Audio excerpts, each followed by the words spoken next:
The morning bells of Blackmore chimed 7 times across the soot-laden sky as Evangeline Hartwell stood before the mirror in her boarding-house room, her gloved fingers trembling against the brass buttons of her traveling dress. The grey wool felt coarse against her skin, but it was the finest garment she owned, purchased with the last of her father's insurance money. In 3 hours, she would meet her intended husband for the first time. The arrangements had been made through letters, her guardian's careful script negotiating terms with Aldrich Blackwood, owner of the largest ironworks in northern England. At 22, she was considered nearly past marriageable age, her stutter making her an unwelcome burden in polite society. But Mr. Blackwood needed a wife to legitimize his growing fortune, and she needed security. The transaction was as cold and practical as the iron he forged. Evangeline pressed her lips together, practicing the words she would need to say. "Pleased to meet you, Mr. Blackwood." Even alone, the consonants caught in her throat like hooks. She had learned to speak as little as possible, nodding and smiling when conversation flowed around her. It was safer that way. The coaching inn's common room buzzed with voices when she descended the narrow stairs, her single trunk bumping against the walls behind the porter. Men in dark coats huddled over steaming mugs of ale, their conversations punctuated by harsh laughter. She recognized the accents of mill workers, foundry supervisors, and merchants, all drawn to Blackmore by the promise of industrial prosperity. "Miss Hartwell?" A thin man in spectacles approached her, his clothes marking him as a clerk. "I am Thomas Bramwell, mister." "Blackwood's secretary. He sends his regrets that urgent business prevents him from greeting you personally, but I am to escort you to Raven's Hollow House immediately." Evangeline nodded, not trusting her voice. The dismissal stung, though she had not expected romance from this arrangement. Mr. Bramwell gestured toward the door, where a black carriage waited in the courtyard. The horses stamped impatiently, their breath forming clouds in the November air. As they traveled through Blackmore's winding streets, Evangeline observed the town that would become her home. Smoke poured from countless chimneys, casting a perpetual twilight over the narrow buildings. Women in threadbare shawls hurried along the cobblestones, baskets clutched to their chests. Children with smudged faces peered from doorways, their eyes too old for their years. The ironworks dominated the eastern horizon, its furnaces glowing like dragon's breath against the grey sky. "Mr. Blackwood employs near half the town," Mr. Bramwell said, following her gaze. "The works run day and night now, with the new government contracts for railway expansion. Your husband is quite the visionary." Evangeline managed a small smile. The word husband felt foreign on her tongue. Even unspoken, she had never been courted, never danced at assemblies or received flowers from suitors. Her affliction had made her invisible to respectable men, a curiosity to be pitied or ignored. Raven's Hollow House emerged from a grove of bare oak trees like something from a Gothic novel. The stone facade rose 3 stories, its windows staring down at them with vacant eyes. Ivy clung to the walls despite the season, and gargoyles perched on the corners of the roof, their expressions frozen in eternal snarls. It was impressive and terrible, exactly what she had expected from a man who commanded an industrial empire. The carriage wheels crunched on the gravel drive, and Mr. Bramwell helped her alight. The front door opened before they reached it, revealing a stern-faced woman in black bombazine. Her grey hair was pulled back severely, and her pale eyes assessed Evangeline with obvious disapproval. "Mrs. Fairfax, the housekeeper," Mr. Bramwell murmured. "She manages the household staff and will orient you to the house routines. Welcome to Raven's Hollow, Miss Hartwell." Mrs. Fairfax's voice carried the authority of long service. "Mr. Blackwood is in his study attending to correspondence. You are to wait in the morning room until he summons you." Evangeline found herself installed in a bright chamber overlooking the gardens, her trunk deposited in the corner by 2 silent footmen. The furniture was expensive but cold, upholstered in pale green silk that matched the wallpaper.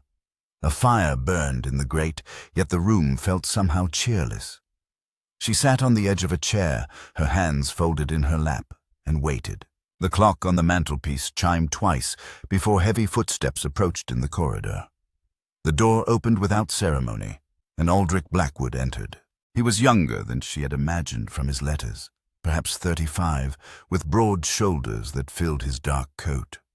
His hair was black as coal dust, combed back from a strong-featured face marked by determination and something harder. His eyes were the color of steel, and they studied her with the same calculating intensity she imagined he applied to business negotiations. Miss Hartwell. His voice was deep, cultured, but carried an edge that made her pulse quicken. I trust your journey was comfortable. Yes, sir. Thank you. The words emerged in halting fragments, and she saw his jaw tighten almost imperceptibly. Her cheeks burned with humiliation. I see. Your guardian mentioned difficulties with speech, but I had hoped the letters exaggerated the severity. He moved to the window, his hands clasped behind his back. No matter. I require a wife who understands discretion above all else. Your condition may prove advantageous in that regard. Evangeline stared at her gloved hands. She had known this marriage would be one of convenience, but his clinical assessment of her affliction felt like a physical blow. She forced herself to meet his gaze. I understand my role, Mr. Blackwood. Do you? He turned from the window, his expression unreadable. Raven's Hollow House operates according to strict principles. The servants follow precise routines. Household accounts are managed to the penny, and discretion is absolute. My business associates and their wives will judge you as a reflection of my standing in the community.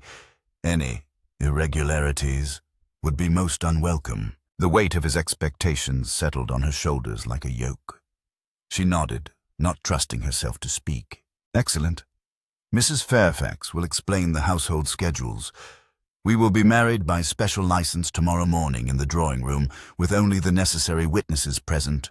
I have no time for elaborate ceremonies. He moved toward the door, then paused. One more thing, Miss Hartwell. The east wing of the house is my private domain. The servants are forbidden to enter without express permission, and I extend that prohibition to you as well. Is that understood? Yes, sir. Good. I will see you at dinner. Mrs. Fairfax will provide appropriate attire. He left without ceremony, and Evangeline sat alone with the ticking clock and the dying fire. The prohibition on the east wing struck her as oddly specific, but she pushed the thought aside. She was in no position to question her future husband's arrangements. Mrs. Fairfax returned within the hour, carrying an armload of black silk. Mr. Blackwood's late wife's mourning dress, she explained, spreading the garment across the sofa. It will require alterations, but it's suitable for the ceremony. Evangeline ran her fingers over the fine fabric. His late wife died in childbirth 2 years past. The infant as well. Mrs. Fairfax's expression softened slightly. He hasn't spoken of them since. The mourning period ended 6 months ago, hence his decision to remarry. The revelation added another layer to the complexity of her situation. She was not just replacing a wife, but a woman who had died tragically young. The black silk seemed to whisper of secrets and sorrows she could not yet comprehend. That evening she dined alone in the morning room while Mrs. Fairfax explained the household routines. Breakfast at 7, lunch at 1, dinner at 7. The servants, cook, 2 housemaids, a scullery girl, and the footman followed rigid schedules. Mr. Blackwood often worked late in his study or traveled to the ironworks, sometimes remaining there overnight when urgent orders demanded attention. The servants are not to be engaged in unnecessary conversation, Mrs. Fairfax continued. They have their duties, and interruptions reduce efficiency. Mr. Blackwood values order above all else. Evangeline nodded, though the prospect of a silent house filled her with dread. At her guardian's modest home, she had at least enjoyed friendly exchanges with a single housemaid. Here, even casual human contact seemed forbidden. Sleep came fitfully that night in the grand 4-poster bed that had belonged to the first Mrs. Blackwood. The mattress was comfortable, the linens fine, but the room felt haunted by its previous occupant. Evangeline lay awake listening to the sounds of the house. creaking timbers, settling stones, and strange rhythmic noises from somewhere in the east wing that might have been machinery or something else entirely. The morning of her wedding dawned grey and cold. Mrs. Fairfax helped her into the altered mourning dress, which fitted well enough despite the macabre circumstances. In the mirror, she looked like a widow rather than a bride, her pale face ghostly above the black silk. The ceremony itself lasted less than 10 minutes. The local magistrate performed the rites in the drawing room while Mrs. Fairfax and Mr. Bramwell served as witnesses. Aldrich Blackwood spoke his vows in a steady voice, his eyes fixed somewhere beyond her shoulder. When it came time for her responses, Evangeline managed to force out the words without stumbling, though her voice was barely audible. "By the authority vested in me by Her Majesty's government, I now pronounce you husband and wife." The magistrate closed his prayer book with a snap. "You may kiss the bride, Mr. Blackwood." Aldrich stepped forward and brushed his lips against her cheek, a perfunctory gesture that lasted barely a second. His skin was cold, and she caught the scent of coal smoke and something metallic that clung to his clothes. "Thank you, magistrate. Mrs. Fairfax will show you out." He turned to Evangeline, now his wife. "I have business at the works that cannot wait. We will discuss your new responsibilities this evening." And with that, he was gone, leaving her standing in her borrowed mourning dress while the witnesses filed out. Mrs. Fairfax began clearing away the few items that had been arranged for the ceremony: a simple bouquet of late roses, the magistrate's papers, a bottle of wine that had gone unopened. "Welcome to the family, Mrs. Blackwood," the housekeeper said, though her tone carried no warmth. "I trust you will find your place here satisfactory. Mrs. Blackwood." The name felt as foreign as everything else in this strange house. Evangeline touched the simple gold band on her finger, a ring that had belonged to the previous bearer of that title. She was no longer Evangeline Hartwell, the stammering spinster from Surrey. She was Mrs. Aldrich Blackwood, mistress of Raven's Hollow House, though she felt less equipped for the role than ever. The first test of her new position came that very afternoon. She was attempting to read in the library when raised voices echoed from the servants' hall below. Through the floor, she could hear Mrs. Fairfax's sharp tones and a younger woman's tearful responses. Curiosity overcame her natural timidity, and she made her way to the back stairs. "Told you to stay out of the east wing," Mrs. Fairfax was saying. Mr. Blackwood's instructions were explicit. "I were only cleaning, ma'am." The voice belonged to one of the housemaids, Sarah, a girl of perhaps 16 with frightened eyes. "I heard noises like someone calling for help, and I thought—" "You thought nothing. That is your problem, girl. You are not paid to think, only to follow orders. One more transgression and you'll find yourself on the street without reference." Evangeline descended the remaining steps and entered the servants' hall. Both women looked up in surprise at her appearance. Mrs. Fairfax immediately straightened, while Sarah bobbed a hurried curtsy. "Mrs. Blackwood," the housekeeper said stiffly, "I was just correcting a minor disciplinary matter. Nothing to concern yourself with." "Well, what sort of noises?" Evangeline asked, addressing Sarah directly. The girl's eyes darted between them nervously. "Begging your pardon, ma'am, but it sounded like someone crying. Or maybe calling out. I couldn't make sense of it, but it didn't sound right." "Nonsense," Mrs. Fairfax interjected. "The girl has an overactive imagination. The East Wing contains Mr. Blackwood's private study and workshop. Any sounds would be mechanical in nature, equipment or ventilation systems. But Evangeline had heard those same rhythmic noises during the night, and they had not sounded mechanical to her. They had sounded disturbingly human. She studied Sarah's frightened face and made a decision that surprised herself. "Sarah, please continue with your duties. Mrs. Fairfax, I would like to review the household accounts after tea." It was a small assertion of authority, but Mrs. Fairfax's eyes narrowed slightly before she nodded. "Of course, Mrs. Blackwood, as you wish." Sarah curtsied again and hurried away, but not before shooting Evangeline a grateful look. It was a minor victory, but it felt significant. For the first time since arriving at Raven's Hollow House, someone had looked at her with something other than pity or disapproval. That evening, Aldrich returned from the ironworks in a foul mood. His coat was dusted with soot, and his hands bore fresh burns from molten metal. He barely acknowledged her presence during dinner, responding to her tentative questions about his work with grunts or single-word answers. The silence stretched between them like a chasm. "The new government contracts are demanding," he finally said, cutting into his beef with unnecessary force. "Quality standards have increased, delivery schedules shortened. I cannot afford distractions or inefficiencies." Evangeline interpreted this as a warning about her own behavior. She nodded and returned to her soup, the words she might have spoken dissolving in her throat. After dinner, he retreated to his study with a bottle of brandy and a stack of correspondence. Evangeline sat alone in the morning room, listening to the distant sounds of the night shift at the ironworks.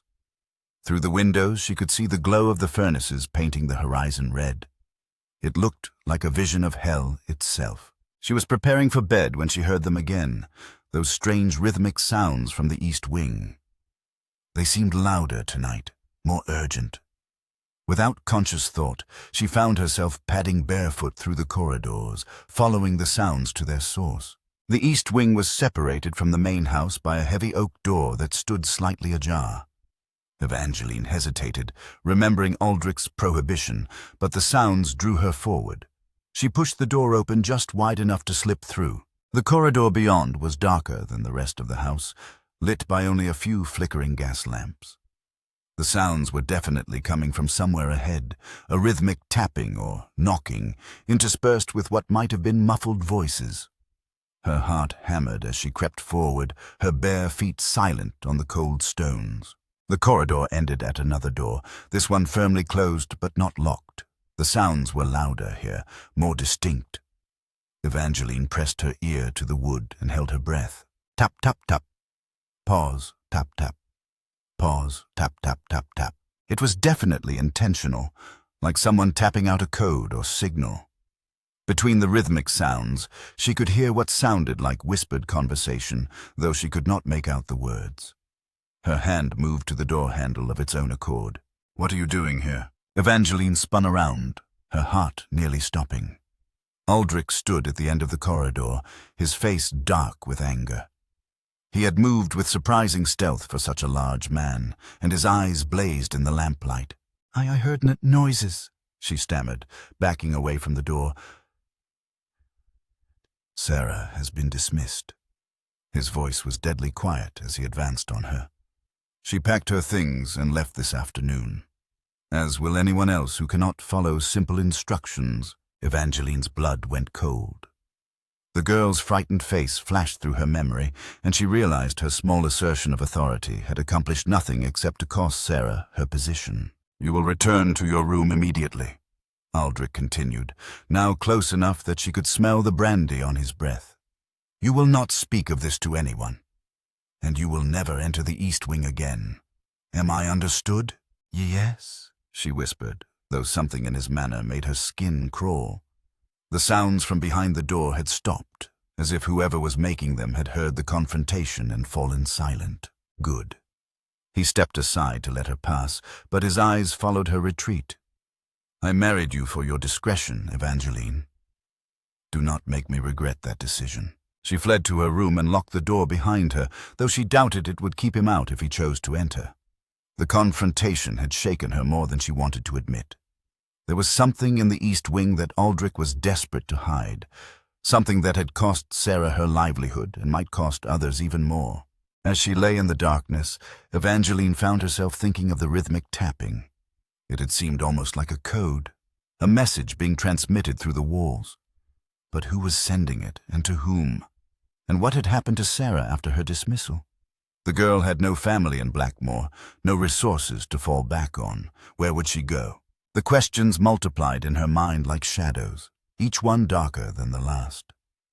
She had married a stranger for security and respectability, but she was beginning to suspect that Raven's Hollow House harbored secrets far more dangerous than her own stammering tongue. The East Wing called to her like a siren song, and she knew that despite Aldrich's threats, she would not be able to resist its pull forever. The wind howled around the house's towers, and somewhere in its voice, she thought she heard Sarah's frightened whisper. It sounded like someone calling for help. 3 days passed in suffocating routine after Sarah's dismissal. Evangeline moved through the house like a ghost in mourning silk, speaking only when absolutely necessary and avoiding the East Wing entirely. Mrs. Fairfax watched her with sharp eyes, reporting her movements to Aldrich each evening when he returned from the ironworks. The remaining servants, cook, scullery maid, and the 2 footmen gave her nervous glances but offered no conversation beyond essential courtesies. On Thursday morning, Evangeline sat in the morning room attempting to embroider when Mrs. Fairfax entered carrying a sealed envelope. A message from Mr. Blackwood, the housekeeper announced, her tone suggesting disapproval. You are to read it immediately. Evangeline's fingers trembled as she broke the wax seal. Aldrich's handwriting was as controlled and precise as everything else about him. My dear wife, business requires my presence in Manchester for the remainder of the week. You will confine yourself to the main house during my absence. Mrs. Fairfax has been instructed to monitor your activities and report any irregularities upon my return. The East Wing remains absolutely forbidden. I trust you understand the consequences of disobedience. Your husband, the letter felt like a prison sentence. Evangeline folded it carefully, aware of Mrs. Fairfax's scrutiny. Mr. Blackwood is most concerned with maintaining order, the housekeeper said meaningfully.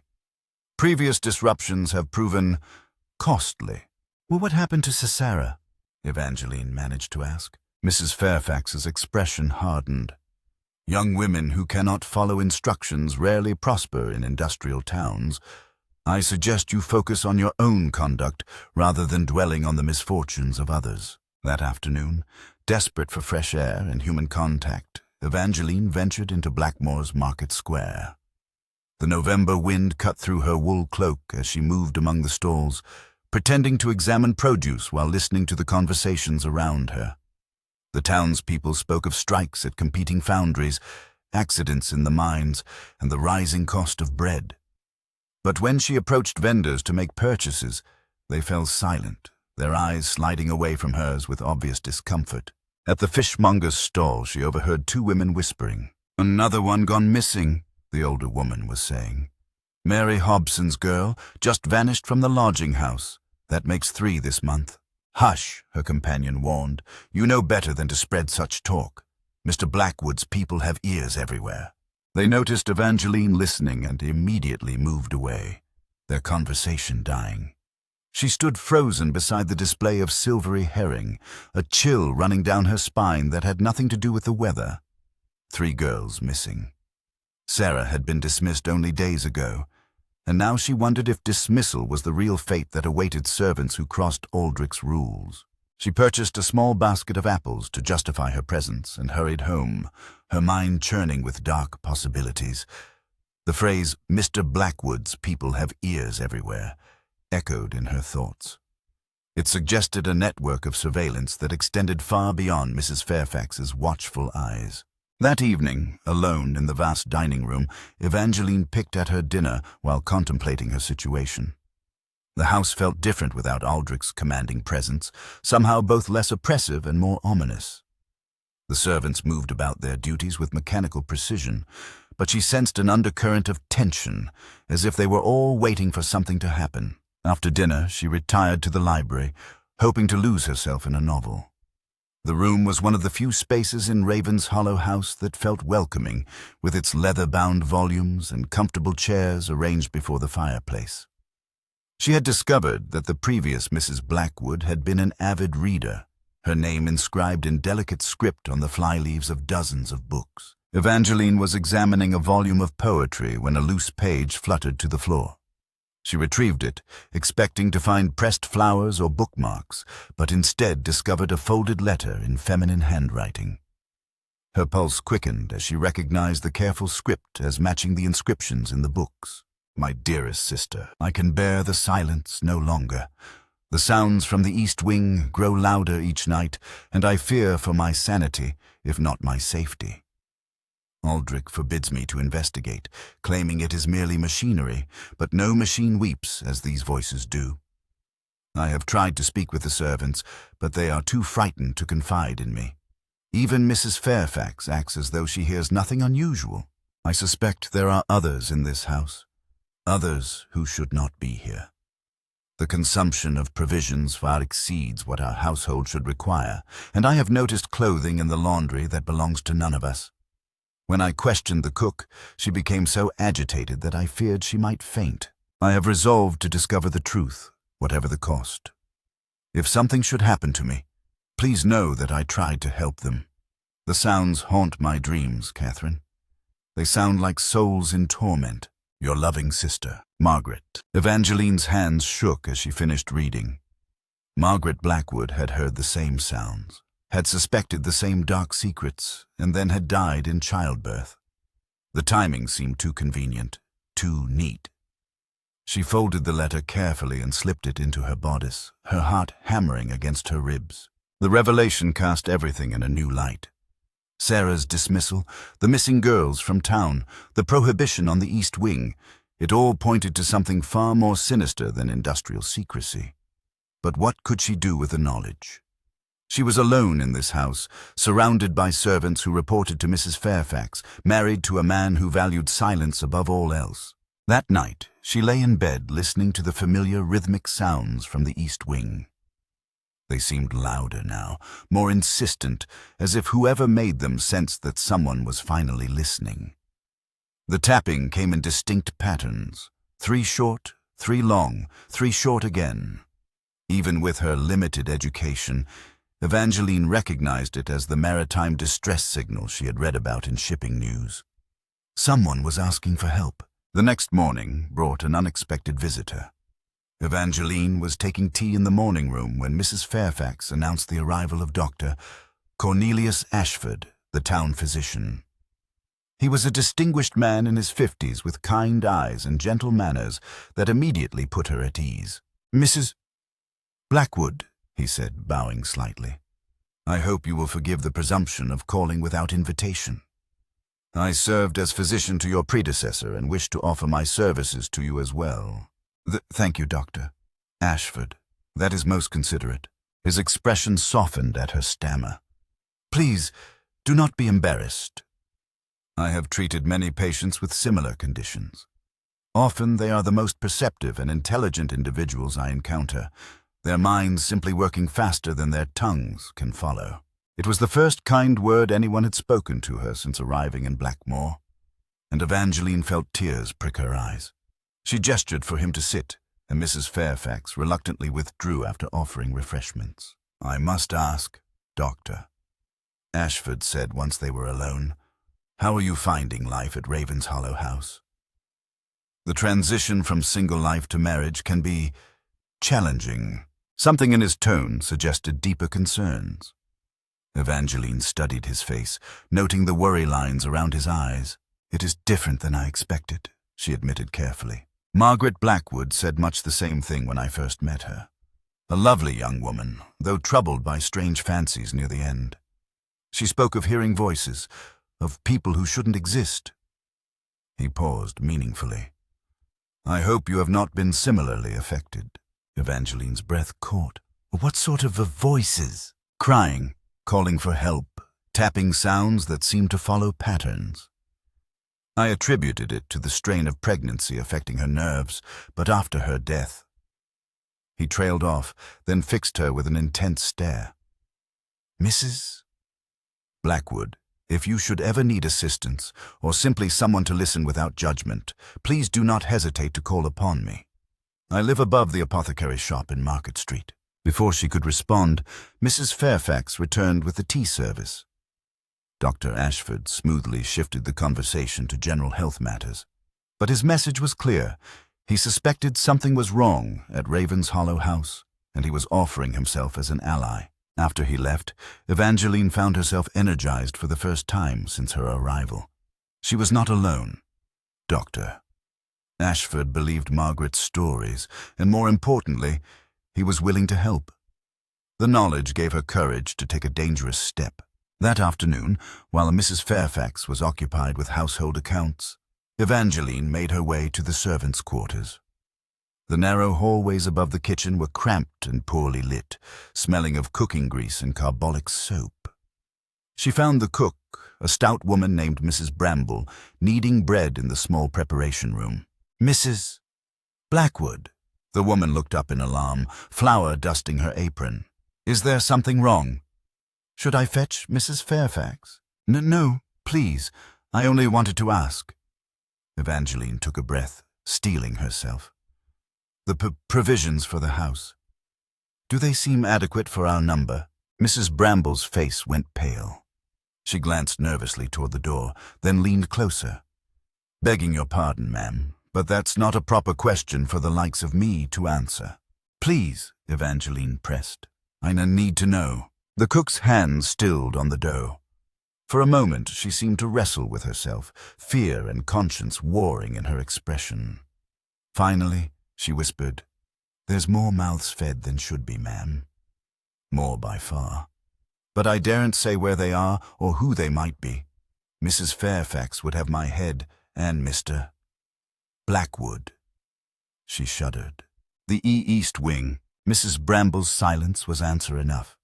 She returned to her kneading with violent intensity, her face closed off. "I've said nothing, ma'am. Nothing at all." Evangeline left her to her work, but the confirmation sent her pulse racing. There were indeed people hidden somewhere in the East Wing.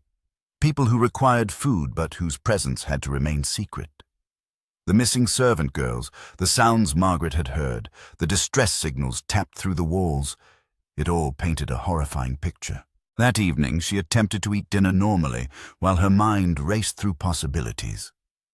What could Aldrich be doing with these hidden people? Were they prisoners? Workers kept in terrible conditions? Something worse? And what had really happened to Margaret Blackwood when she grew too curious? As darkness fell, Evangeline made a decision that would change everything. She could not live with uncertainty any longer, could not ignore the pleading taps that echoed through the walls each night. She would discover the truth, whatever the cost. She waited until the house settled into its nighttime rhythms, then slipped from her room wearing only her nightgown and a shawl. The corridors were dark, save for the occasional gas lamp burning low, and her bare feet made no sound on the carpet. She carried Margaret's letter in one hand and a single candle in the other, its flame guttering in the draughts. The door to the East Wing stood closed but unlocked. Evangeline hesitated for only a moment before pushing it open and stepping into the forbidden territory. The corridor beyond was even darker than she remembered, and the rhythmic sounds were immediately audible. Not just tapping now, but whispered voices and what sounded like muffled sobbing. She followed the sounds deeper into the wing, past doors that stood firmly locked, until she reached the chamber where she had encountered Aldrich before. This time, she did not hesitate. She grasped the handle and slowly opened the door. The scene that greeted her was beyond her worst imaginings. The room had been converted into a makeshift dormitory, with perhaps a dozen thin mattresses arranged on the floor. Young women huddled on them. Some she recognized as former servants from various households in town, others were strangers with hollow eyes and faces marked by desperation. They looked up at her approach with mixtures of hope and terror. "Please," one of them whispered. Sarah, barely recognizable after only a few days. "Please help us. He keeps us here, makes us work in the tunnels below, says we can't leave until we've paid our debts, but the debts only grow larger." Evangeline's candle flame wavered as her hand shook. "What tunnels?" Sarah pointed to a narrow staircase in the corner of the room. "Down there. Mining operations, he calls them, but it's not coal or iron he's after. It's something else, something he sells to buyers who come in the night. We're dying down there, ma'am. The dust, the chemicals, 3 girls have perished already."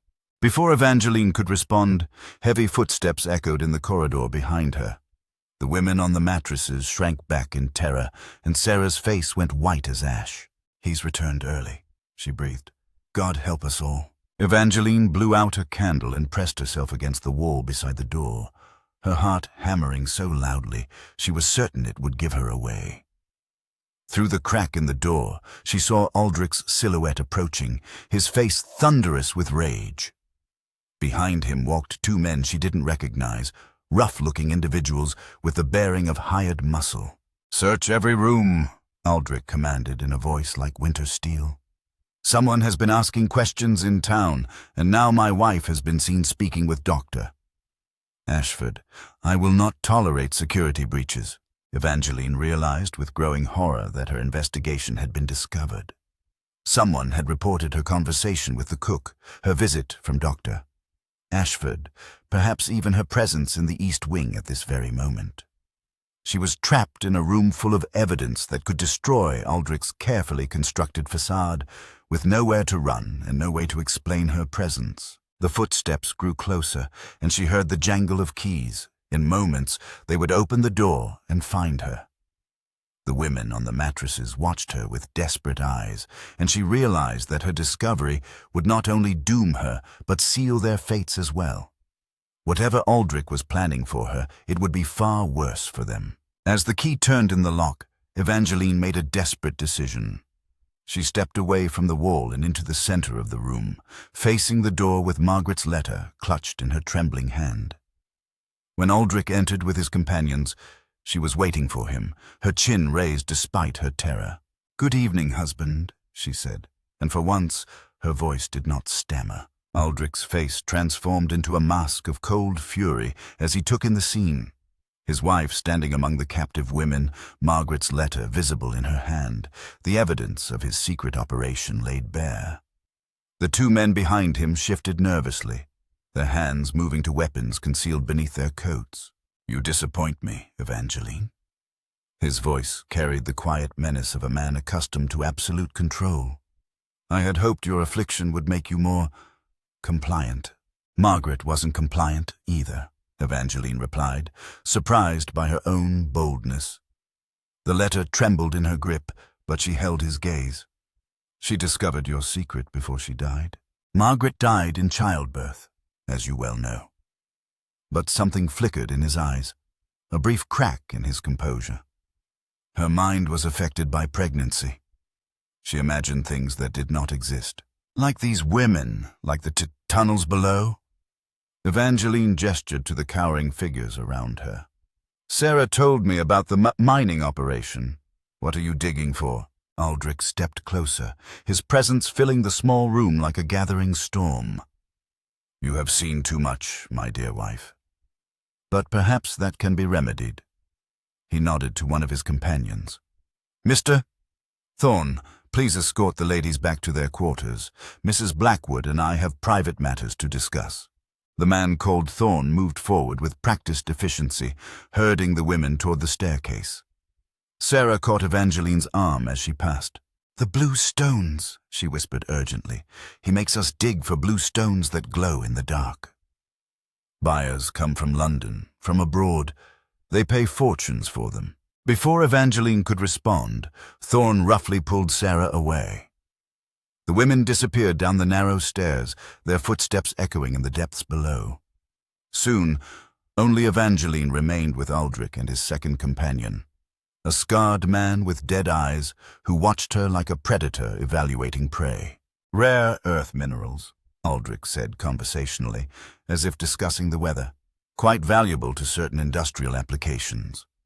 The government has recently developed an interest in them for military purposes. My ironworks provide the perfect cover for extraction operations." "Using slave labor," Evangeline accused. "Using women who would otherwise starve in the streets. I provide food, shelter, and purpose. Many consider it generous." His tone remained maddeningly calm. "Of course, the work requires discretion. Industrial espionage is common, and my competitors would love to discover my sources."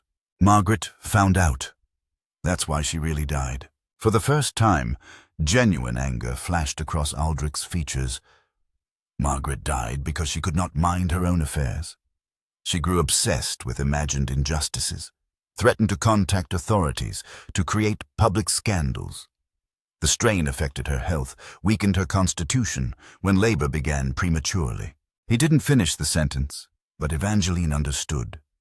Margaret had been murdered, perhaps poisoned or subjected to some trauma that triggered fatal complications.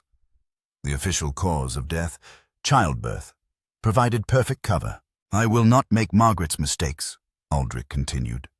You will return to your rooms and forget what you have seen tonight.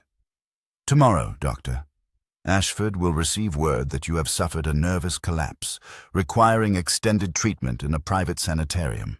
You will simply disappear until such time as your memory proves more reliable. The threat chilled her blood. A private sanitarium meant indefinite imprisonment, possibly drugged into compliance, or worse. She thought of the women in the tunnels below, slowly dying from exposure to toxic minerals while Aldrich profited from their suffering. People will ask cute questions, she said desperately. Dr. Ashford already suspects something. Dr. Ashford is an old man with romantic notions about medical ethics. He can suspect all he likes, but he has no proof of wrongdoing. Industrial accidents happen frequently in towns like Blackmore. Sometimes they claim entire households. The implied threat hung heavy in the air. Evangeline's mind raced. She was trapped, outnumbered, with no allies except a possibly sympathetic doctor who might already be marked for elimination. But Margaret's letter had mentioned something else. Clothing in the laundry that belonged to none of the official household. If there were other captives, there might be other secrets, other leverage she could use. The children, she said suddenly, remembering the conversation in the market square. You're not just taking servant girls. There are children down there too. Aldrich's expression darkened further. Small hands are useful for delicate work. Orphans, street children, no one misses them. The casual admission of child slavery made Evangeline's stomach lurch. These weren't just economic crimes, but monstrous violations of human dignity. She thought of her own powerless childhood, the way adults had controlled every aspect of her existence, and felt a surge of protective fury. I won't let you continue this, she said, her stammer disappearing in the heat of anger. You have no choice in the matter. Aldrich gestured to his companion. Mr. Garrett will escort you to your rooms. In the morning, we will implement new arrangements for your care. But as Garrett stepped forward, a commotion erupted from the stairwell. Shouts echoed up from the tunnels below, followed by the sound of running feet. Thorne's voice rose above the chaos, calling for immediate assistance. What now? Aldrich muttered, his attention momentarily diverted. The distraction was all Evangeline needed. She darted past Garrett toward the door, Margaret's letter clutched to her chest. Behind her, she heard Aldrich curse and give chase, but she had gained precious seconds of advantage. The corridors of the East Wing seemed to stretch endlessly as she ran, her bare feet slipping on the cold stones. Behind her, heavy footsteps pounded in pursuit, and she could hear Aldrich shouting orders to his men. She reached the main door of the East Wing and burst through into the familiar territory of the house proper. But where could she go? The front door would be locked and guarded. The servants' quarters offered no sanctuary. Mrs. Fairfax would hand her over immediately. Her only hope lay in reaching Dr. Ashford, but the doctor lived in town, miles away through dark streets filled with Aldrich's allies. She stumbled into the library, her chest heaving from exertion and terror. The room was dark except for dying embers in the fireplace, and for a moment she considered hiding among the tall shelves of books. But they would search every room systematically. She needed a better plan. Margaret's books. The previous Mrs. Blackwood had been an avid correspondent, and if she had suspected her husband's activities, she might have documented them. Evangeline began pulling volumes from the shelves, searching for more hidden papers, more evidence that could expose Aldrich's crimes. In a collection of botanical texts, she found what she was looking for. Not letters this time, but detailed drawings. Margaret had sketched the layout of the underground tunnels, marking locations where she had observed unusual activity. The drawings showed a complex network extending far beyond Raven's Hollow House, connecting to the ironworks and even reaching toward the center of town. More importantly, the sketches revealed multiple exit points. One tunnel emerged near the old cemetery, another at the abandoned mill by the river. If she could reach the tunnels without being caught, she might escape through one of these alternative routes. Footsteps approached the library door. Evangeline stuffed Margaret's drawings into her bodice alongside the letter and moved toward the tall windows facing the garden. The glass was old and warped, secured by simple latches that opened with surprising ease. Cold November air rushed into the room as she climbed through the window, her nightgown catching on the frame. She dropped into the garden just as the library door burst open behind her. Aldrich's voice roared her name, but she was already running across the frost-covered lawn toward the shadowy bulk of the carriage house. The grounds of Raven's Hollow House were extensive, dotted with outbuildings and ornamental features that provided cover. Evangeline had explored them during her first days of marriage, when the confinement of the house had driven her to seek solitude outdoors. Now that knowledge served her well as she navigated between hedgerows and garden structures, staying ahead of her pursuers. Behind her, she could hear men spreading out across the grounds, their lanterns bobbing like fireflies in the darkness. Aldrich's voice carried clearly in the still air, directing the search with military precision. But she had one advantage. They expected her to flee toward town, toward help and civilization. Instead, she was heading for the cemetery, toward the tunnel entrance Margaret had documented. The old graveyard occupied a hill overlooking Blackmoor, its weathered headstones casting long shadows in the moonlight. Evangeline had visited it once before, drawn by morbid curiosity about the town's history. Many of the graves were unmarked, anonymous burials of workers who had died in industrial accidents. Now she wondered how many of those accidents had been engineered by Aldrich to silence inconvenient witnesses. She found the tunnel entrance exactly where Margaret's sketch indicated, a small stone structure that looked like a maintenance shed, but open to reveal stairs descending into darkness. The entrance was concealed behind overgrown ivy, nearly invisible unless one knew exactly where to look. The tunnels below were worse than she had imagined. The air was thick with chemical fumes and rock dust that burned her lungs with each breath.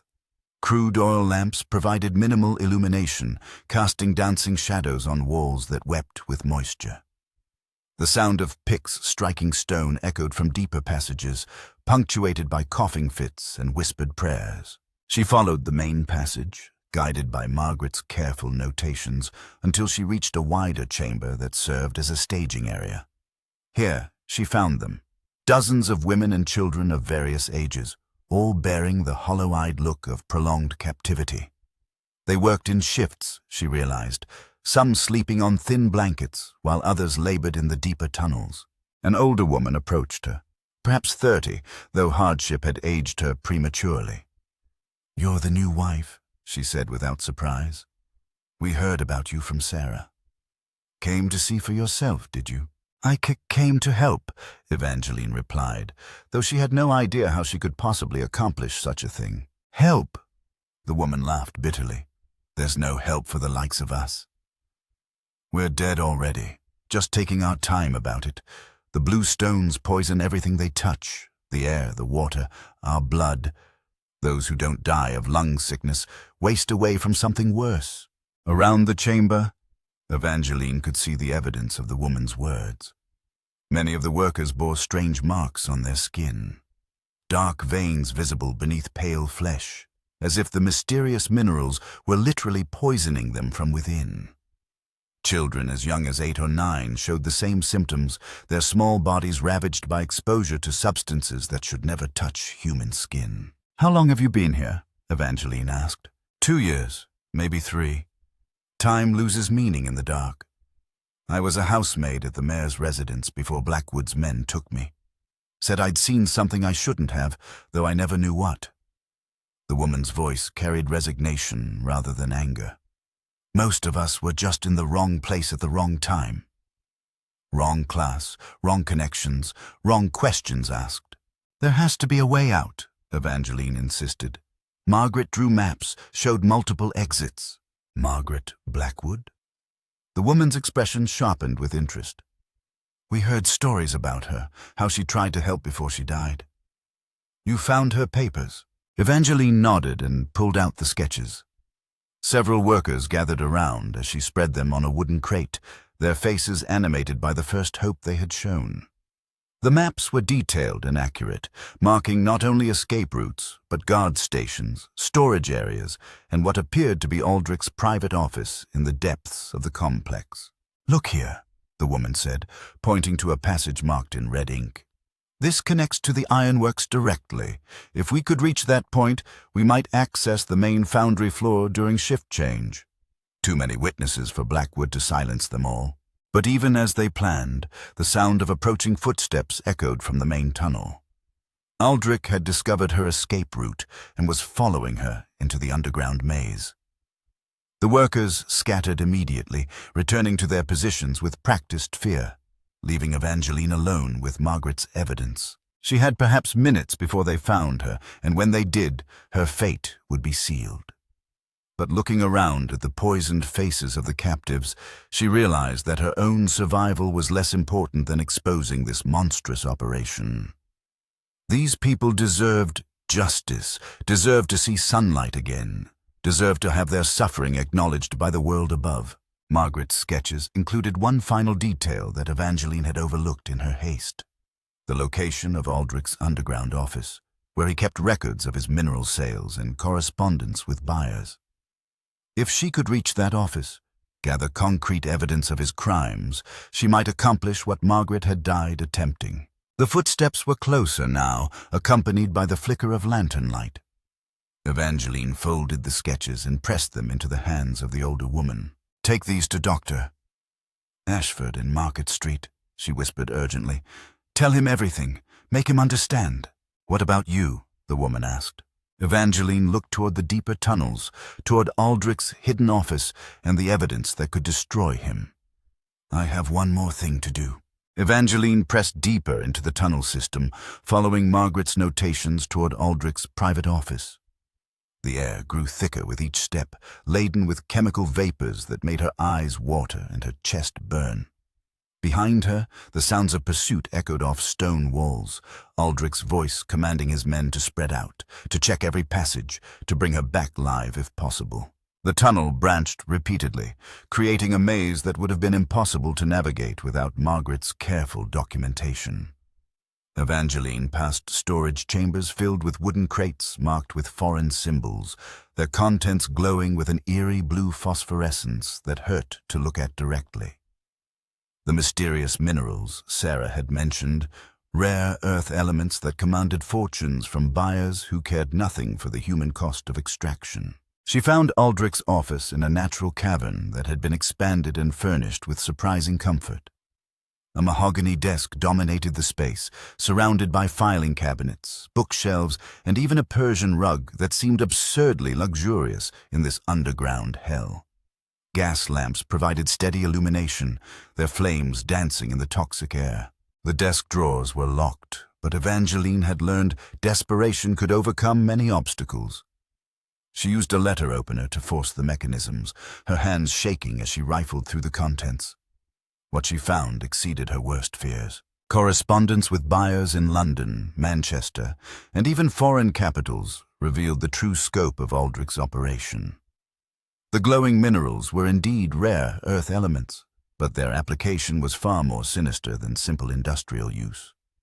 Military officials wrote of experiments with new types of explosives, while chemical companies described research into weapons that could poison entire regions. More damning still were the account books. Detailed records showed payments for workers, human beings bought and sold like livestock. Names she recognized from Blackmore's missing persons were listed alongside purchase prices, productivity ratings, and disposal dates. Margaret Blackwood's name appeared in the final entries, marked with a notation that made Evangeline's blood run cold. Permanent solution implemented. No further complications expected. She stuffed the most incriminating documents into her bodice, her nightgown now bulging with evidence. But as she reached for another file, footsteps approached the cavern entrance. There was nowhere to hide. The office was too well lit, too open. She pressed herself against the wall behind the door, hoping against hope that whoever entered might not search thoroughly. Aldrich himself stepped into the chamber, lantern in hand, his face grim with purpose. He was alone, having apparently left his men to search other passages. His eyes swept the room methodically, taking in the forced desk drawers and scattered papers with growing fury. "I know you're here, Evangeline," he said conversationally, setting his lantern on the desk. "Your breathing gives you away. The air down here is toxic. Your lungs are already damaged from exposure. She remained silent, fighting the urge to cough as chemical vapors seared her throat. Did you find what you were looking for? He continued, moving closer to her hiding spot. Letters, perhaps? Account books? Evidence of crimes that exist only in your imagination? When she still didn't respond, he laughed softly. Margaret made the same mistake, you know. She thought documentation would protect her, that exposure would somehow matter to people who profit from ignorance. But who would believe such fantastic allegations? A stammering woman with a history of nervous disorders, making wild accusations against one of England's most successful industrialists. He was right, Evangeline realized with growing horror. Even with written proof, who would take her word against his? She was nobody, a spinster with a speech impediment who had married above her station. He was Aldrich Blackwood, employer of half the town, contributor to Parliament, pillar of the community. "Come out," he commanded, his patience wearing thin. "We will return to the house and discuss reasonable arrangements for your future care." "I am not an unreasonable man." Evangeline stepped from behind the door, the stolen documents crackling against her chest. In the lamplight, Aldrich looked older than she had ever seen him, his face etched with lines of exhaustion and something that might have been regret. "You could have lived comfortably," he said quietly. "Beautiful house, fine clothes, respected position in society." "All I asked was silence." "At the cost of how many lives?" she managed to say, her voice stronger than expected. "Lives that would have been wasted anyway. Street children who would have starved or frozen in workhouses. Servant girls who would have died in factory accidents or back-alley abortions. I gave them purpose, meaningful work contributing to England's industrial supremacy." The casual callousness of his justification enraged her. "You gave them slavery and poison. You're killing children for profit. I am advancing the interests of the empire. The minerals we extract here will strengthen our military capabilities, secure our dominance over inferior nations. A few casualties are inevitable in any great enterprise."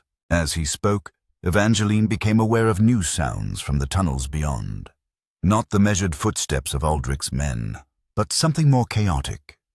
Shouts echoed from multiple directions, accompanied by the clash of metal on stone and what sounded like running water. Aldrich heard it too, his head turning toward the cavern entrance with sudden concern. "What the devil?" The sound of rushing water grew louder, and Evangeline realized with shock that someone had breached the tunnel walls. Water was flooding into the underground complex, threatening to drown everyone trapped below. But who would do such a thing? The answer came in the form of a familiar voice calling from the tunnel. "Mrs.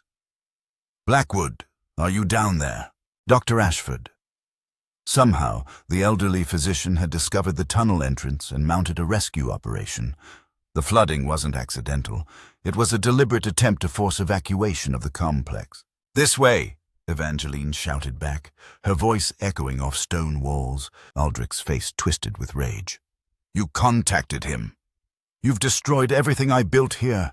He lunged forward, his hands reaching for her throat, but Evangeline was ready. She dodged to one side, putting the desk between them, and grabbed the heavy letter opener she had used to force the locks. "Stay back," she warned, though her grip on the makeshift weapon was unsteady. "You think that toy frightens me?" Aldrich sneered, circling the desk with predatory intent. "I have killed before, my dear wife. Margaret was not my first, and you will not be my last." The admission confirmed her worst suspicions, but it also revealed something else. Aldrich was losing control, making mistakes born of desperation. The careful facade of respectability was cracking, exposing the monster beneath. Water began seeping into the cavern, dark and cold around their feet. The flooding was accelerating, and soon the entire tunnel system would be uninhabitable. Evangeline backed toward the entrance, keeping the letter opener between herself and her husband. "The workers," she said. "How will they escape?" "They won't," Aldrich replied matter-of-factly.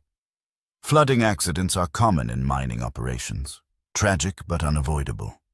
The official inquiry will find evidence of structural instability, perhaps improper excavation techniques. No one will ask inconvenient questions about who might have been trapped below.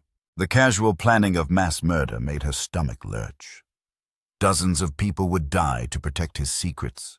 Women and children who had committed no crime except being powerless and vulnerable. "I won't let you do this," she declared, surprising herself with her firmness. "You have no choice." In a few minutes, this entire complex will be underwater. Dr. Ashford and his allies will retreat to save themselves, leaving us alone down here. And then... He pulled a small pistol from his coat, its metal surface gleaming in the lamplight. "Then I will ensure that you never speak of what you have seen." The water was knee-deep now, carrying with it debris and the terrified cries of people trapped in flooded passages. Evangeline could hear Dr. Ashford calling her name, but his voice seemed farther away now, as if he was being forced to retreat by the rising water. She had failed. All her courage, all her desperate searching for evidence, and it would end with her death in this poisoned cavern. The documents pressed against her chest would dissolve in the flood, taking with them the only proof of Aldrich's crimes. The captive workers would drown in darkness, their suffering erased from history. But then she remembered something. Margaret's sketches had shown multiple exits, including one that led directly to the ironworks. If she could reach that passage, if she could somehow alert the night shift workers to what was happening below. The pistol wavered in Aldrich's hand as he struggled to maintain his footing in the rising water. "Don't even think about running," he warned. "I'm an excellent shot, even under difficult conditions." "Then shoot me," Evangeline challenged, moving slowly toward the cavern entrance. "But my death won't solve your problems. Dr. Ashford knows I'm down here. He'll search until he finds my body, and when he does, he'll find the evidence I'm carrying." For the first time, uncertainty flickered in Aldrich's eyes. He was a man accustomed to controlling every variable, but the flooding had introduced chaos into his carefully ordered world. The pistol shook in his grip as water swirled around his waist. Evangeline reached the tunnel entrance and paused, looking back at the man who had promised to be her husband and protector. "You could have been decent," she said quietly. "You have wealth, influence, intelligence. You could have used those gifts to help people instead of destroying them." "Sentiment is weakness," Aldrich snarled, raising the pistol. "Margaret learned that lesson too late." But as his finger tightened on the trigger, a new voice echoed from the flooded tunnel behind Evangeline. Young, desperate, but alive. "Mrs. Blackwood, this way! We found the ironworks passage." Sarah. The girl had survived the flooding and was trying to guide her to safety. The sound of her voice galvanized Evangeline into action.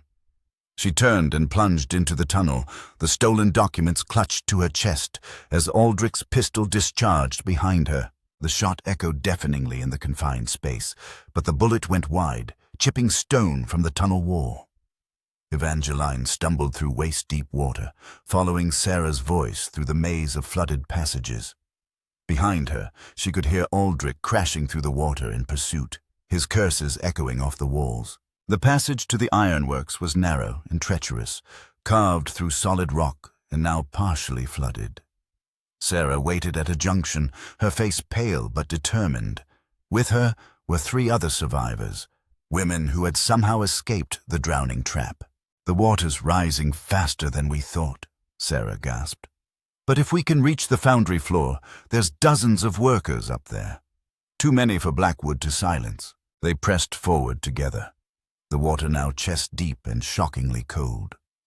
Evangeline's nightgown dragged in the current, threatening to pull her under, but the other women supported her weight. Above them, she could hear the rumble of machinery and the shouts of night-shift workers, oblivious to the drama unfolding below their feet. The passage ended in a vertical shaft with rusted iron rungs leading upward. The water was almost to the tunnel's ceiling now, giving them perhaps minutes before it became completely impassable. Sarah went first, her thin frame allowing her to climb quickly despite the flooding. As Evangeline reached for the ladder, Aldrich's hand closed on her ankle.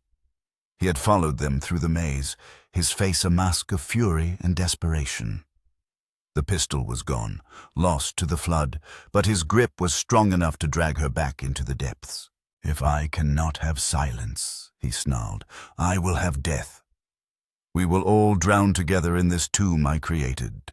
But Evangeline had endured a lifetime of being underestimated, dismissed, controlled by others who thought her weakness made her helpless. The stuttering girl who had arrived at Raven's Hollow House was gone, replaced by someone who had seen the worst of human evil and refused to submit to it. She kicked backward with all her strength, her heel connecting with Aldrich's face. His grip loosened enough for her to wrench free and grab the ladder rungs. As she climbed toward the surface, she could hear him below, struggling against the rising water that had become his weapon of choice. Sarah hauled her through the opening at the top of the shaft, and suddenly she was in the foundry floor, a vast space filled with glowing furnaces, massive machinery, and dozens of workers who stared in shock at the waterlogged figures emerging from the depths of their workplace. "Get help!" Sarah shouted to the nearest workers. "There's people trapped below." "Send for the authorities." Evangeline collapsed on the foundry floor, the stolen documents scattered around her like prophetic leaves. Her nightgown was torn and filthy, her hair plastered to her skull, but Margaret's evidence had survived. The proof of Aldrich's crimes lay exposed under the industrial lights, waiting for honest men to read and understand. As workers ran to summon help and begin rescue operations, Evangeline looked back at the flooded shaft. There was no sign of Aldrich. He had vanished into the poisoned waters that had claimed so many of his victims. Whether he had drowned or found some other escape route remained to be seen, but his empire of exploitation lay in ruins. The night was far from over, and there would be questions, investigations, and consequences she could barely imagine. But for the first time since arriving in Blackmore, Evangeline felt something she had almost forgotten: hope. Dawn broke grey and bitter over Blackmore as investigators swarmed through the flooded tunnels beneath the ironworks. Evangeline sat in the foundry manager's office, wrapped in a coarse blanket, watching through the window as uniformed constables carried waterlogged bodies from the depths below. Dr. Ashford hovered nearby, checking her pulse and breathing with the worried attention of a physician who had seen too much suffering. 17 dead. He reported quietly, returning from another consultation with the rescue teams. Mostly from drowning, though several show signs of prolonged poisoning from mineral exposure. The survivors number 23, including yourself and Sarah. Evangeline nodded numbly. The numbers felt simultaneously too large and too small. Too many lives lost, too few saved from Aldrich's underground hell. The documents spread across the manager's desk told a story of systematic exploitation that stretched back years, but the full extent would never be known. Too many records had dissolved in the flood, too many witnesses had died in the darkness below. "Any sign of my husband?" she asked, though part of her dreaded the answer. Dr. Ashford's expression darkened. "None yet. The tunnels are still partially flooded, and the rescue teams haven't accessed the deeper sections. He may have escaped through one of the passages that connect to his estate, or—" He didn't finish the thought, but Evangeline understood. Aldrich might have drowned like so many of his victims, claimed by the waters he had used as a weapon. The office door opened to admit Inspector Hartwell of the Yorkshire Constabulary, a stern man with greying whiskers who had arrived from Leeds on the morning train.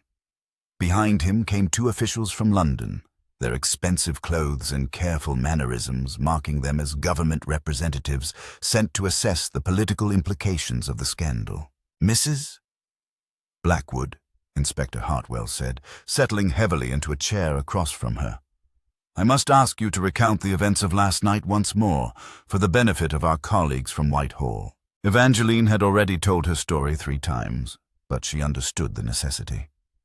The documents on the desk implicated not just Aldrich, but a network of buyers and officials who had profited from his operation.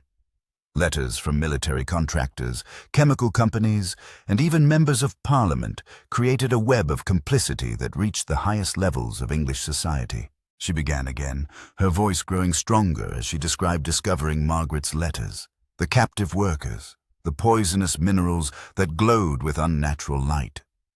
The London officials listened with expressions of mounting concern,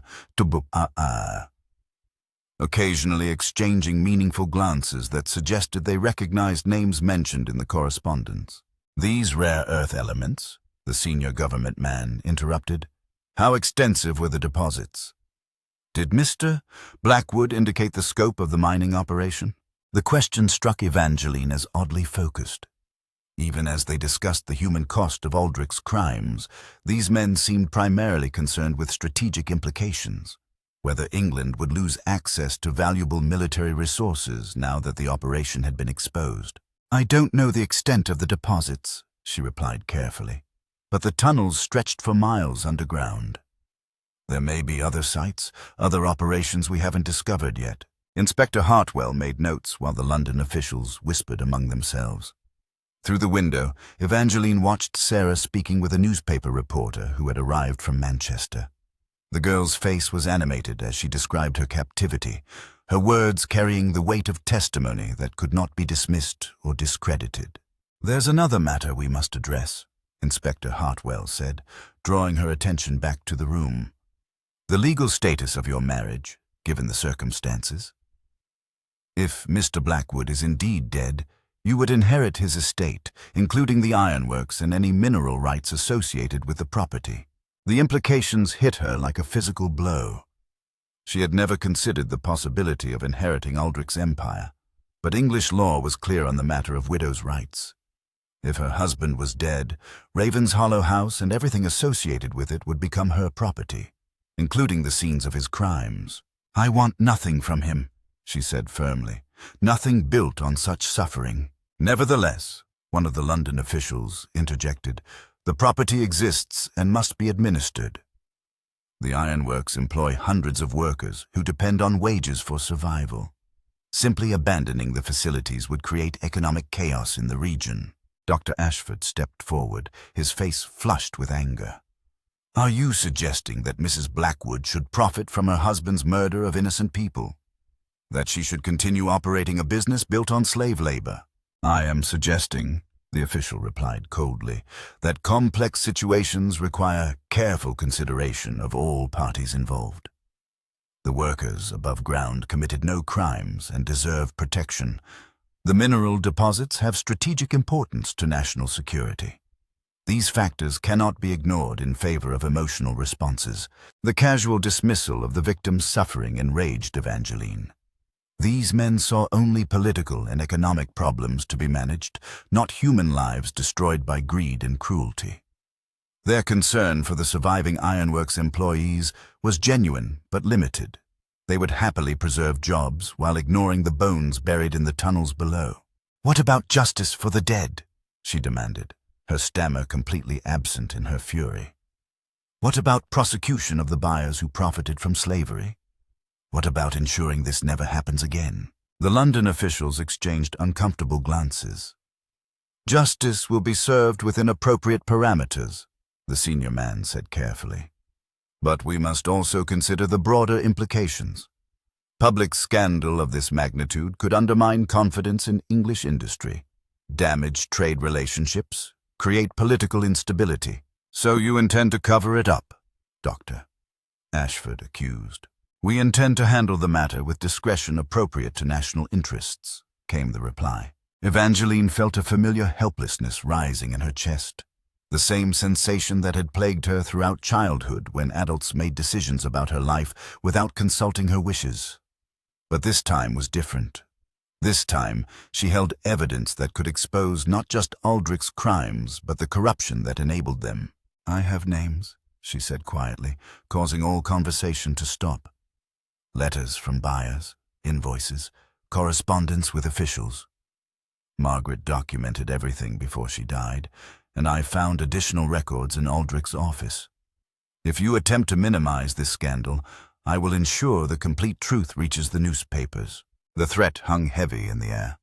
The London officials' faces hardened with calculation as they weighed the costs of cooperation against the risks of confrontation. Inspector Hartwell looked between them with obvious discomfort, caught between his duty to investigate crimes and pressure from his superiors to consider political necessities. Mrs.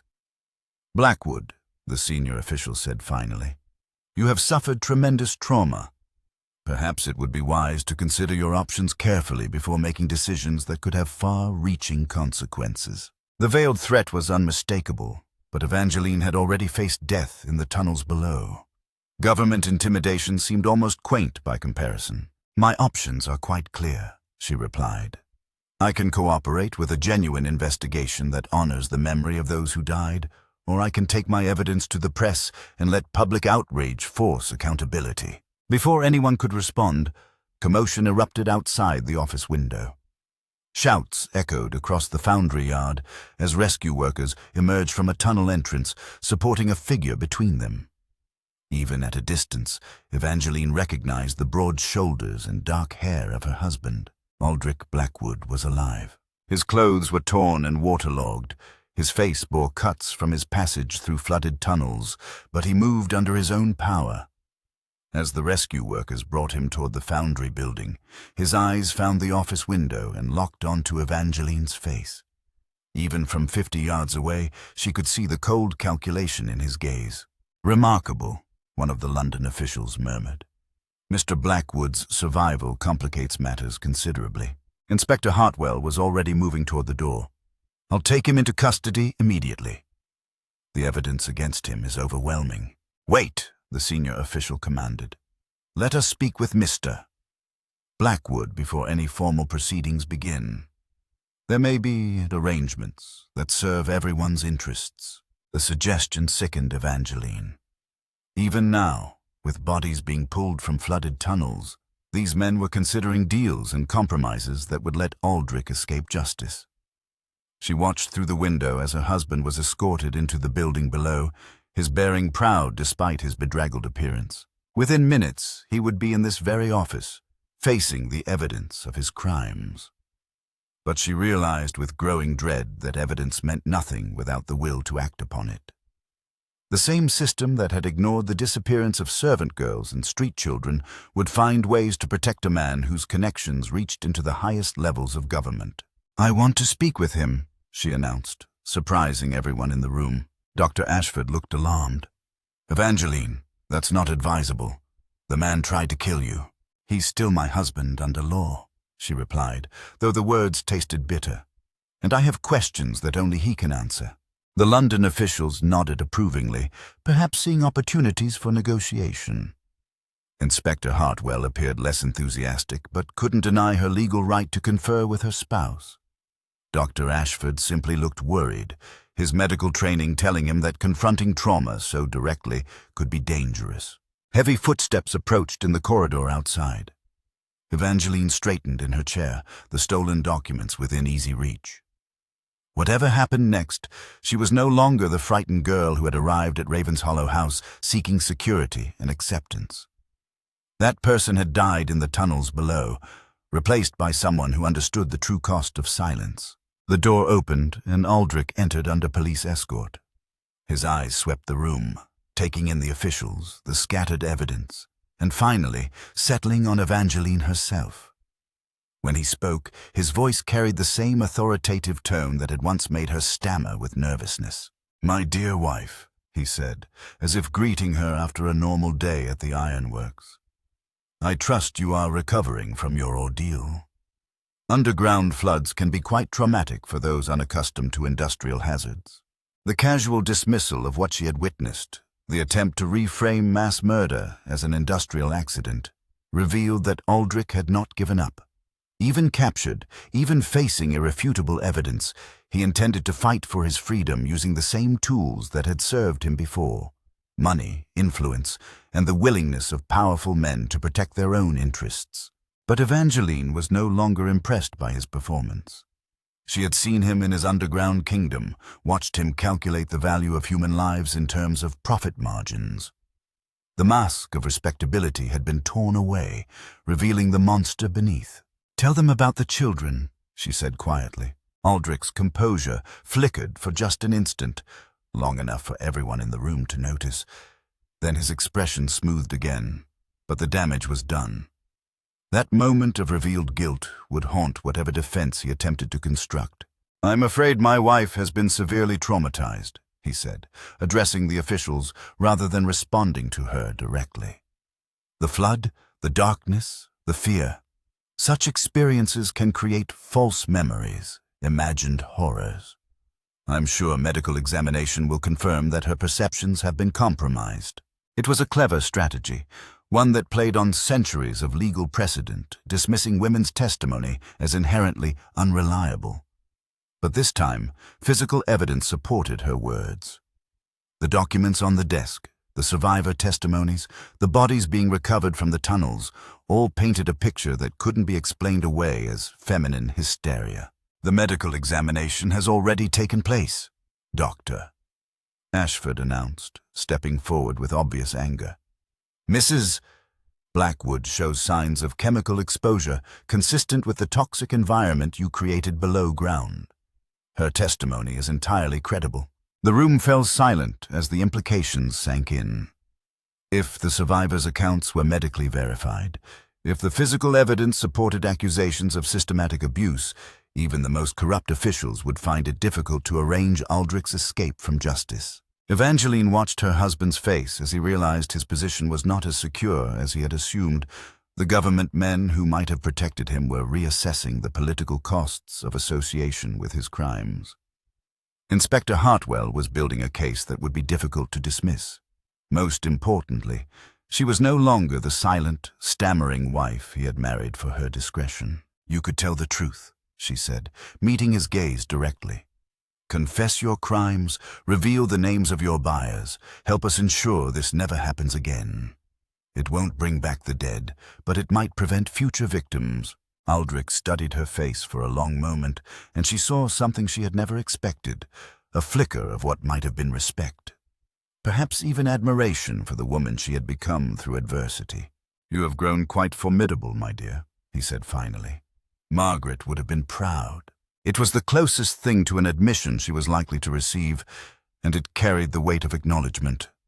He knew he was caught, knew his empire had crumbled, but he would not go quietly into the darkness he had created for others. The negotiations that followed would determine not just Aldrich's fate, but the broader question of how English society would confront the evil that had flourished in its shadows. Evangeline held the key evidence, but she was no longer naive enough to believe that evidence alone would guarantee justice. The real battle was just beginning. 6 months later, Evangeline stood before the House of Commons Select Committee on Industrial Practices, her voice clear and unwavering as she delivered testimony that would reshape English labor law. The great chamber buzzed with nervous energy as members of Parliament shifted in their seats, uncomfortable with the revelations that had emerged from what newspapers now called the Blackmore atrocity. "The systematic exploitation documented in these proceedings," she concluded, gesturing to the stack of evidence that had grown far beyond Margaret's original letters, "represents not isolated criminal behavior, but a failure of oversight that enabled widespread abuse. We must ask ourselves, how many other operations exist in the shadows of our industrial progress?" The committee chairman, Lord Pemberton, cleared his throat diplomatically. "Mrs. Blackwood, the committee appreciates your unique perspective on these matters.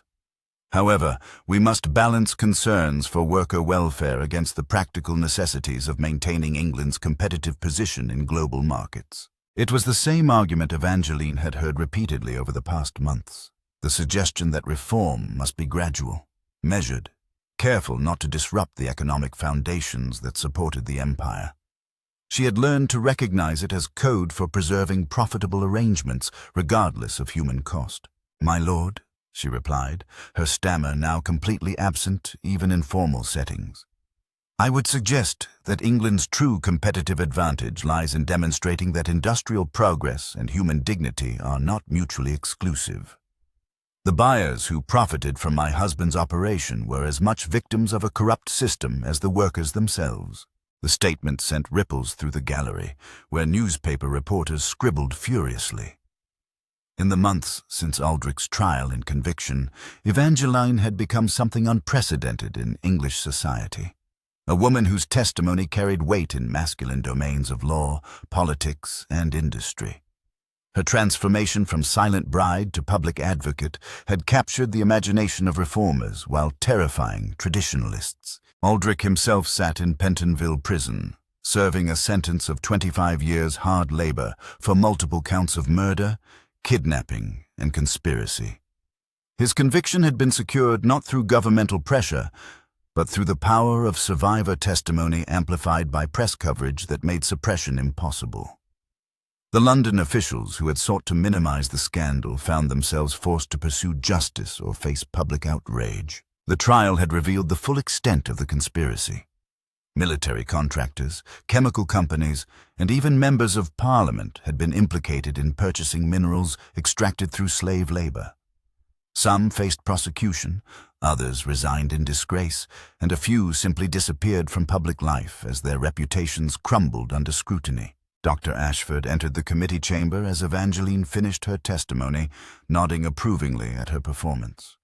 Over the past months, he had become more than her physician. He served as advisor, friend, and occasionally surrogate father figure as she navigated her new role in public life. "Masterfully done," he murmured as they left Westminster. "Lord Pemberton looked positively green when you mentioned competitive advantage. Nothing terrifies the establishment quite like the suggestion that reform might actually be profitable." They walked along the Thames in comfortable silence, watching boats navigate the muddy waters. London felt different now than it had 6 months ago. More aware of the darkness that lurked beneath its prosperity, more willing to ask uncomfortable questions about the sources of its wealth. "Any word from Blackmore?" Dr. Ashford asked eventually. Evangeline smiled. "Sarah writes regularly. The new factory cooperative is exceeding production targets, and they've received inquiries from investors in Manchester and Birmingham. Apparently, treating workers as human beings rather than machinery produces remarkable results." The transformation of Aldrich's ironworks had been Evangeline's most challenging decision. Rather than simply closing the facility and leaving hundreds unemployed, she had donated the property to a trust managed by former employees. The poison tunnels had been permanently sealed, but the surface operations continued under worker ownership, proving that industrial enterprise could function without exploitation. The legal battle over her inheritance had been complex, with various parties claiming portions of Aldrich's estate. But public sympathy for the silent bride, who had exposed the scandal, made it politically impossible to deny her legitimate claims. She had used her inheritance not for personal luxury, but to establish schools, medical facilities, and housing cooperatives in communities affected by industrial abuse. "And the mineral rights," Dr. Ashford pressed, "transferred to the Crown with strict stipulations about extraction methods and worker protections. If the government wishes to access those deposits, they must do so ethically or not at all." Evangeline's expression hardened slightly. "I will not allow another generation to suffer for the sake of strategic resources." They paused at Westminster Bridge, watching Parliament's towers reflect in the river's surface. The building housed men who would decide whether the reforms proposed by the Select Committee became law or remained good intentions. Some were allies, convinced by testimony and evidence that change was necessary. Others remained committed to preserving systems that had enriched them for generations. "Do you think it will be enough?" Dr. Ashford asked quietly. "The committee report, the new regulations, the public attention, will it prevent another Blackmore?" Evangeline considered the question carefully.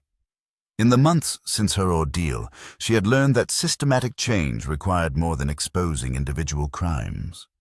It demanded transformation of attitudes, institutions, and assumptions that ran deeper than any single scandal. "Not entirely," she admitted. "There will always be men like Aldrich who see others as resources to be consumed. But perhaps we can make such behavior more difficult, more expensive, more likely to be detected and punished." A newswhirl's cry echoed across the bridge. "Extra edition. Parliament votes on factory reform. Read about the silent bride's victory." Evangeline winced at the nickname that had followed her since the trial. She understood its symbolic power, the woman who had found her voice by refusing to remain silent about injustice. But it reduced her to a convenient narrative, obscuring the complex realities of institutional change. "You've become quite the celebrity, Doctor," Ashford observed with amusement. "I never wanted celebrity. I wanted justice for people who couldn't speak for themselves. And you've achieved something perhaps more important. You've shown that such people can find voices, can demand accountability from those who would exploit them." The workers at Blackmore don't call you the silent bride. They call you the one who listened. The distinction mattered. Evangeline had indeed learned to speak without stuttering, to command attention in rooms full of powerful men, to translate private suffering into public policy. But her greatest achievement had been simpler. She had heard the tapping through the walls and refused to ignore what it meant. As evening approached, they made their way back toward Dr. Ashford's lodgings near Harley Street. The physician had relocated to London to better support the ongoing investigations, leaving his practice in Blackmore to a younger colleague. He claimed the change was necessary for his work, but Evangeline suspected he had grown too fond of metropolitan intellectual stimulation to return to provincial life. "I have news," he announced as they climbed the stairs to his apartment. "A letter arrived this morning from the American Women's Suffrage Association. They're requesting that you speak at their convention in New York." Evangeline paused on the landing, startled by the invitation. Her advocacy work had focused primarily on industrial reform rather than women's rights explicitly, though she understood how the two issues intersected. Her transformation from silent wife to public figure had inspired women across England and beyond who sought their own voices in political discourse. "They've heard about the committee testimony?" she asked. "More than that. Your methods, using documented evidence, survivor testimony, and public pressure to force institutional change, have captured attention among reformers worldwide. They want to learn from your approach." The prospect both thrilled and intimidated her. 6 months ago, she could barely order tea without stammering. Now she was being invited to address international audiences on strategies for social reform. The transformation still felt surreal, as if she was inhabiting someone else's life. "I'm not qualified to advise suffragettes," she protested. "My success was largely accidental. The right evidence at the right moment when public opinion was prepared to listen." Dr. Ashford smiled knowingly. "That's exactly what qualifies you. You understand how change actually happens, not through grand speeches or abstract principles, but through patient documentation of specific injustices that ordinary people can comprehend and condemn." That evening, alone in her modest lodgings near Bloomsbury, Evangeline sat at her writing desk composing letters to survivors scattered across England. Many had found new lives, new purposes, new reasons for hope. Others struggled with physical ailments caused by toxic exposure or psychological scars from their captivity. She tried to maintain contact with all of them, understanding that her own healing was intertwined with theirs. Sarah's latest letter lay open beside her writing materials, filled with news from the Blackmore Cooperative and plans for expansion into adjacent communities. The girl who had once cowered in underground chambers now served as elected representative for factory workers, her experiences having transformed her into a formidable advocate for industrial democracy. "We've received inquiries from textile workers in Manchester," Sarah had written. "They want to know how we achieved ownership transfer without violence or legal complications. I told them it required finding the right advocate at the right moment. Someone who understood that reform serves everyone's interests, even those who initially resist it." The comment made Evangeline smile. Sarah had learned the same lesson she had discovered through painful experience, that sustainable change required building coalitions rather than simply defeating enemies. Even former opponents could become allies when presented with evidence that reform served their long-term interests. A knock at her door interrupted her correspondence. The visitor proved to be Mrs. Catherine Hartwell, Margaret's sister, who had traveled from Surrey to meet the woman who had avenged her sibling's murder. The two women had corresponded regularly, but had never met face to face. Catherine proved to be an older version of Margaret, intelligent, compassionate, but haunted by questions about her sister's final months. "I knew something was wrong," she confessed over tea. Margaret's letters had become strange, full of hints and half-statements that made no sense. "I should have visited, should have investigated." "You couldn't have known," Evangeline assured her. "Margaret was being watched constantly. Any unusual visitors would have increased the danger to both of you." They spent hours discussing Margaret's character, her hopes for reform, her gradual recognition that her husband was not the man she had married. Catherine had brought additional letters and documents that filled gaps in Evangeline's understanding of the first Mrs. Blackwood's investigation. "She would have admired what you accomplished," Catherine said as she prepared to leave. "Margaret always believed that patient documentation could overcome institutional indifference. You proved her right." After Catherine departed, Evangeline returned to her writing desk but found herself unable to concentrate on correspondence. Instead, she pulled out the original letter that had started everything. Margaret's desperate note hidden in a poetry book, pleading for someone to hear the voices crying through the walls. The letter was water-stained now, damaged by her flight through flooded tunnels, but every word remained legible. Reading it again, Evangeline was struck by how much had changed since that first discovery. Margaret had died believing her investigation was futile, that powerful men would successfully suppress uncomfortable truths. Yet her carefully preserved evidence had ultimately brought down the system that destroyed her. The following morning brought news that the Select Committee had voted to recommend comprehensive industrial reform legislation. The proposed laws would require independent oversight of mining operations, mandate health protections for workers, and establish legal penalties for exploitation that had previously been ignored. Implementation would take years, and enforcement would face constant challenges. But the foundation for systemic change had been established. Evangeline read the newspaper accounts while having breakfast at her usual coffee house near the British Museum. Other patrons occasionally recognized her, nodding respectfully or offering brief words of support.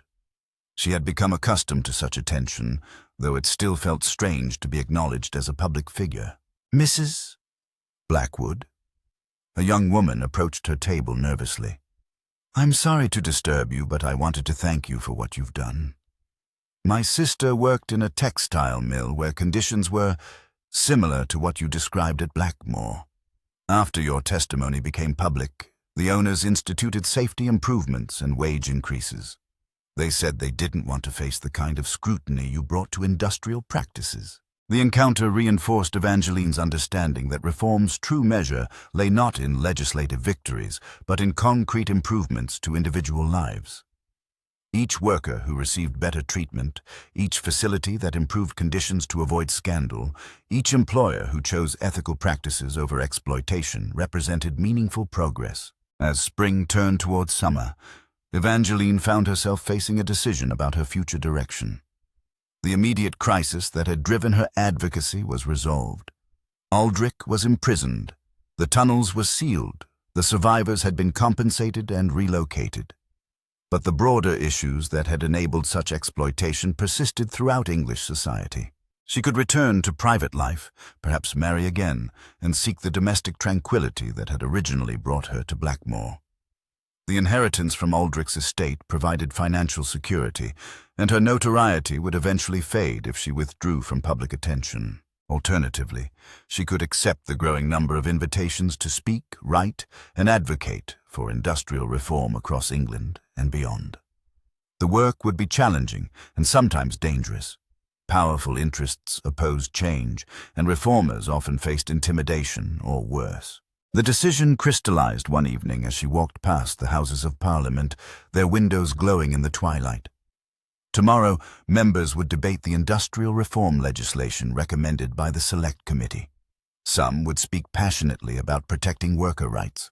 Others would argue for maintaining competitive advantages through reduced regulation. But absent from the debate would be the voices of those most affected by the proposed changes, the workers themselves, whose testimony had been filtered through advocates and representatives. The system that had enabled Aldrich's crimes was fundamentally unchanged. Decisions about ordinary people's lives were still made by extraordinary people who rarely faced the consequences of their choices. Evangeline realized that her true calling was not simply exposing individual injustices, but amplifying voices that the system preferred to ignore. Margaret had tried to speak for captive workers, but had been silenced before her message could be heard.